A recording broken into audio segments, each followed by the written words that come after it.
Hello there. This is Terry from The Radical Readers, and I am the founder of the Radical Readers Reading Group. We're an online reading group for children, and we read to them every day with some amazing and fascinating books. One of the books that we are reading is The Super Duper Kid by Mr. Ty Alan Jackson. This has been a wonderful, wonderful book for our kids. It's exciting, it's engaging, mysterious, good versus evil. Oh my goodness. So let's get into this book today. I am giving this book 2 thumbs up, honestly. So that's my rating. If I can give this book 5 stars, I would. So let's see. Let's start reading The Super Duper Kid by Mr. Ty Alan Jackson. My name is Javon Williams. I'm a 12-year-old student at Booker T. Washington Elementary and Middle School in Littletown, New York. My hobbies are listening to playing baseball, music, and rescuing the city from peril.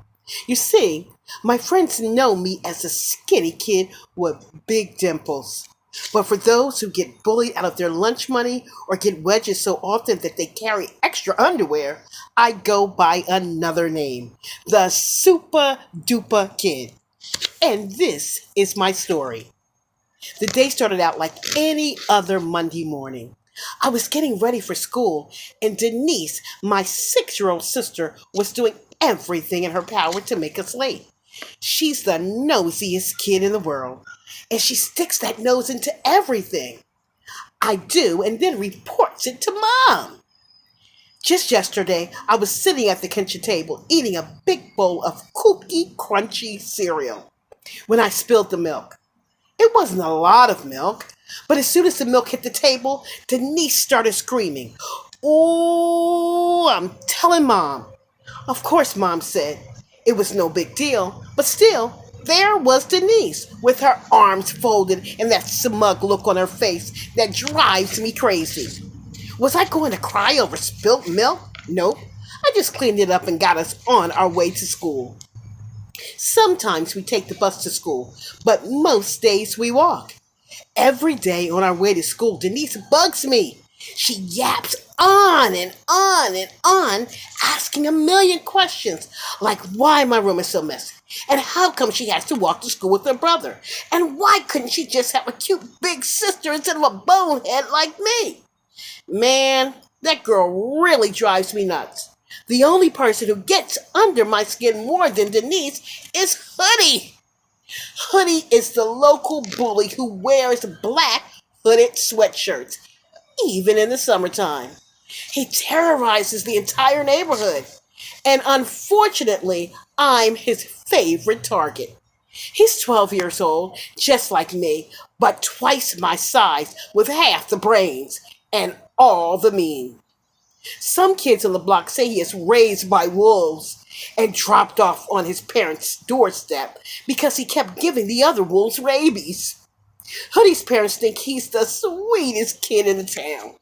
Little do they know, the only sweet thing about Hoodie is the desserts he steals from kids at lunchtime.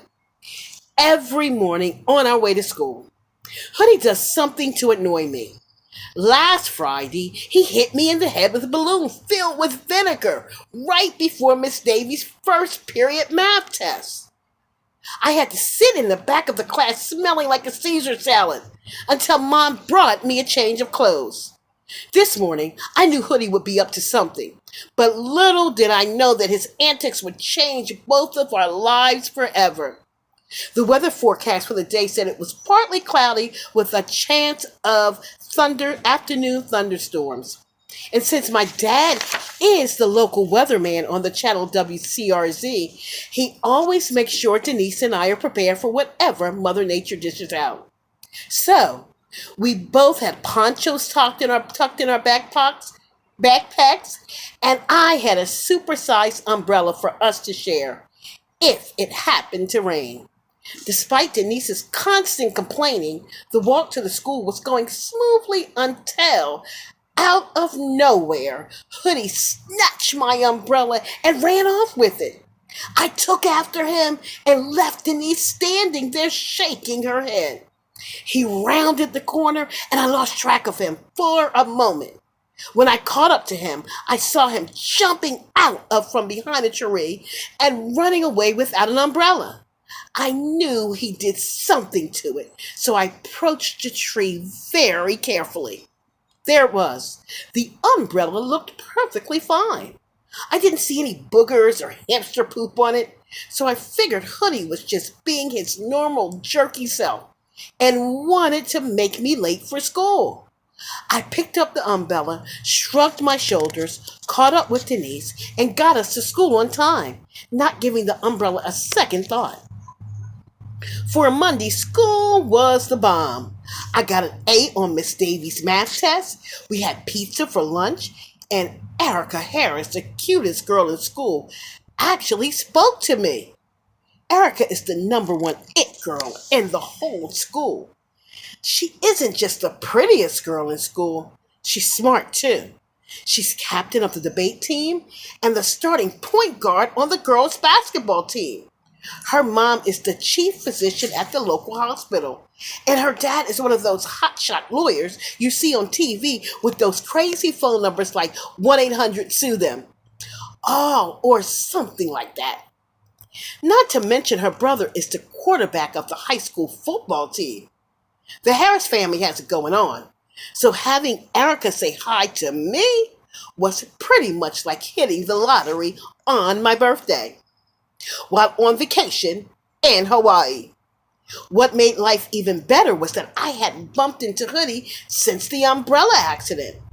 After school, I met up with Denise and couldn't stop thinking about what a great day I was having. We were halfway home when it started to rain. I let Denise put on my poncho first because I didn't want to huddle under the umbrella with her until it was absolutely necessary. Then the rain really started to come down in buckets. As I pulled out the umbrella, I noticed Erica in the corner getting soaked. I couldn't believe my luck. Here was my chance to play hero. I took a deep breath, walked over to her, and offered her my umbrella. She took it and gave me a smile that made my ears tingle. Her smile soon faded when she couldn't open it. She handed it back to me, but I couldn't get it open either. All of a sudden, Hoodie shows up. "Give it to me, wimp. I'll open it for you," he said as he snatched the umbrella out of my hands. "I got it, Hoodie," I shouted and snatched it back. Next thing you know, we were in a tug of war fighting for control of the umbrella. We were yanking and pulling so hard that neither of us noticed that we had knocked Erica and Denise down. We had our hands on the umbrella handle when it finally opened. Something slimy and sticky oozed down onto our hands. It was so sticky that I couldn't let go, and neither could Hoodie. There was a strange odor too, like how the air smells after a fireworks show. I felt goosebumps and all over, and the hair on my arm stood up. That's when it happened. Suddenly, there was a tremendous kaboom, and a huge bolt of lightning blasted out of the sky and zapped the umbrella. A dark cloud of smoke covered us as the ground trembled. A painful jolt shot right through my body, and then everything went blank.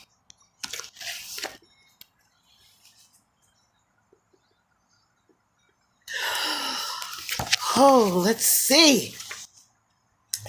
When I opened my eyes, everything was white.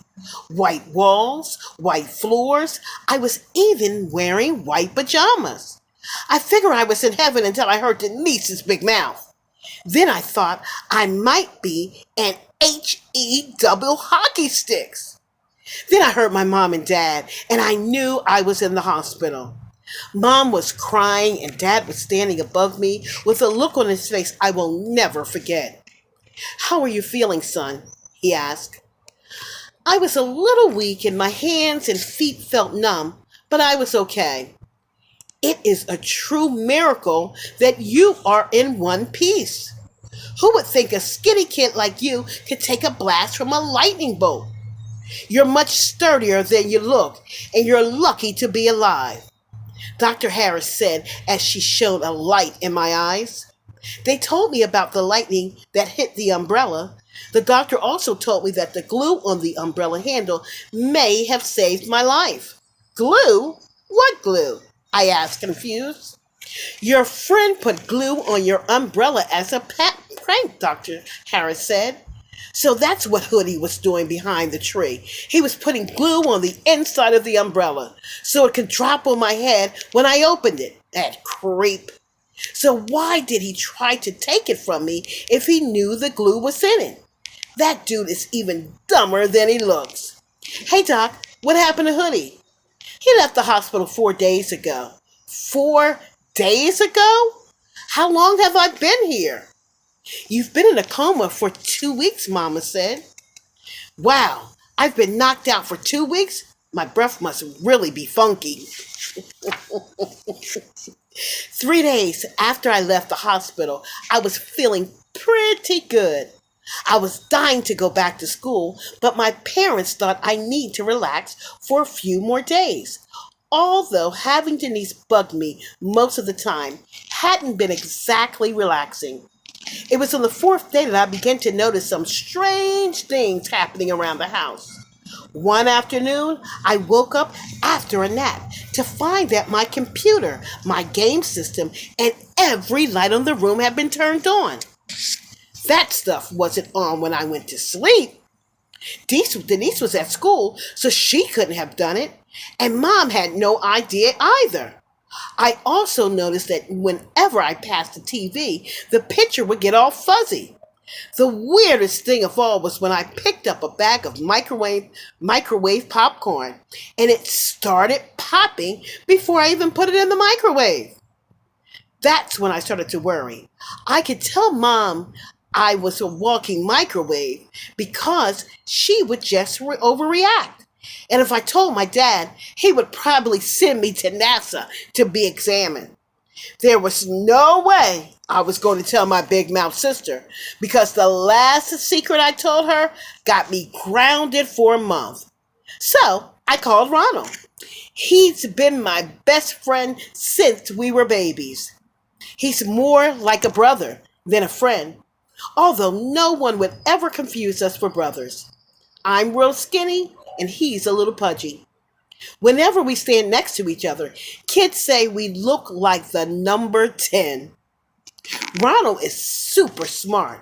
He's a straight A student in every class, and his favorite subject is science. He's won first prize at the state science fair 3 years in a row. You know the science experiment when you hook up a battery to a light bulb to make it glow? Well, Ronald figured out how to store his own electricity by using only a styrofoam cup, a metal pan, a nail, and a battery. You can even see the sparks coming out of the cup. It was really cool. If anyone could help me figure this mess out, it would be Ronald. So I was really happy when he came into my room. As we greeted each other with our usual secret handshake, a spark shot from my fingers to his, startling us both. Ow! What in the name of Benjamin Franklin was that? Ronald yelled. Whoa, dude. Are you okay, man? My hand feels like it's on fire, Ronald said, blowing his fingertips. Yo, this is why I called you. Something strange is happening to me. It was the lightning strike. I know it. It's affecting me somehow. Stuff has been freaking me out. I blew up my toaster, shorted out the refrigerator, and set my electric toothbrush on fire. Impossible. This is seriously strange. I'm not kidding, Ronald. I believe you. It just sounds bizarre. Are you feeling any different? I feel great. I feel fantastic, actually. No dizziness, fainting, or confusion. Nope, I'm all good. Well, then maybe we should perform a few experiments to enable us to fully understand what's going on with you. Okay, but I'm not wearing those gowns where my buns are hanging out again. Ronald took the light bulb out of my lamp. Here, take this. See if you can make it glow, he said. I looked at Ronald like he was crazy. I couldn't make it glow, could I? My heart started to pound. What if I could make it glow? What would that mean? Could I be turning into some kind of human generator? I closed my eyes and grabbed the bulb. Nothing happened. Whew, that was a relief, I thought to myself as I tried to give the bulb back. Wait a minute, the experiment is not quite complete. Concentrate on something exciting. Let's get your adrenaline pumping before you give me the bulb back. Perhaps it's an emotional stimulus that triggers the phenomenon. What? I ask. When you're excited, electrons pump through the gray matter in your brain and stimulate the body. I hypothesized that